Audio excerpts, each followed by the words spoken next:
Welcome to this Wednesday edition of Gospel Points. I'm Kevin Thompson, your host. Today I just have a kind of a quick thought for you. This won't probably take up our full time, but I wanted to read from Colossians chapter 3, and beginning in verse number 12. Put on then, as God's chosen ones, holy and beloved, compassionate hearts, kindness, humility, meekness, and patience, bearing with one another. And if anyone has a complaint against another, forgiving each other, as the Lord has forgiven you. So you must also forgive. And above all these, put on love, which binds everything together in perfect harmony. And let the peace of Christ rule in your hearts, to which indeed you were called in one body, and be thankful. You know, when you deal with other people, you're always dealing with sinners. You're dealing with people in different degrees of sanctification, and sometimes people who aren't even saved at all. But our interactions with others ought to be marked with compassion, with kindness, with humility, meekness, patience. Why? Because that's exactly what we have in the gospel. God has given us a sense of humility, knowing that we are sinners, wretched and undeserving. We have a meekness, we have a self-control, we have a patience, because we know that God has been that way with us. God has shown us compassion and kindness when we do not deserve it.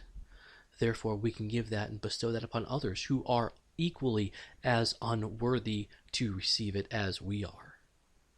That's what the gospel does to us. The gospel changes us. I can forgive you, this passage says, because Christ has forgiven me. When you ask for my forgiveness, no matter how horrible you have been to me, no matter what great offense you have been, I can forgive you because Christ has forgiven me. If anyone has a complaint, forgive another. We're to bear with one another.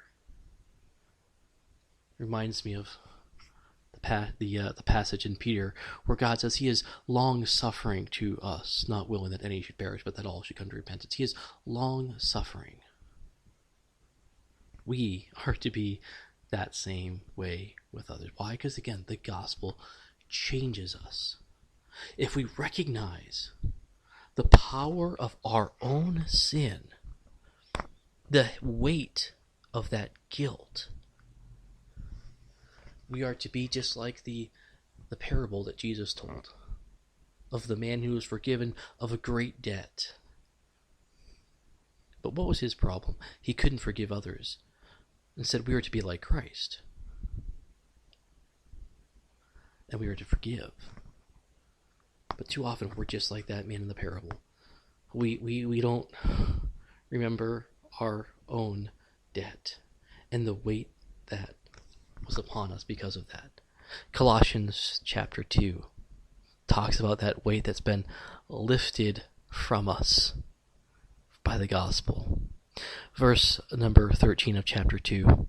And you who were dead in your trespasses and the uncircumcision of your flesh, God made alive together with him, having forgiven us all our trespasses by canceling the record of debt that stood against us with its legal demands. This he set aside, nailing it to the cross. He disarmed the rulers and authorities and put them to open shame by triumphing over them in him. We have been forgiven. We've been shown mercy. We've been shown kindness. We have been shown great compassion. Now we are to bestow that upon others. Again, that's not easy. I'd love to tell you that I'm a great example of how to do this, but I'm not. I'm still in need of this forgiveness and this patience. So I end this not just with a encouragement to you to do all these things, but I end this podcast today with a request. Pray for me. I'm not here yet. I'm not doing this as I ought to be. So I ask the Lord in all humility and sincerity, Lord, melt my heart. Lord, give me the compassion that you have. Lord, I want to be like you and show great humility and show great compassion, and mercy when that is needed. Help me to bear with my brothers and sisters in my local church. Help me to bear with unbelievers. Bear with my family. And sometimes bear with myself. Lord, I want this peace of Christ to rule in my heart. That happens when we have that peace, that love, that binds everything together. That's what I want to experience. That's what I desire, but I know oftentimes I'm the one who gets in the way of that. So again, my podcast listeners, I'm not just telling you to do this, although if that's where the Spirit's convicting, then so be it. But I'm asking for your prayers. Help me to do this. Well, don't forget you can follow me on Twitter at Kevin J. Thompson, or you can look for me on Facebook. You can check out the blog at www.kevinjthompson.info. Well, we'll see you on Friday. Until then, have a great rest of your week.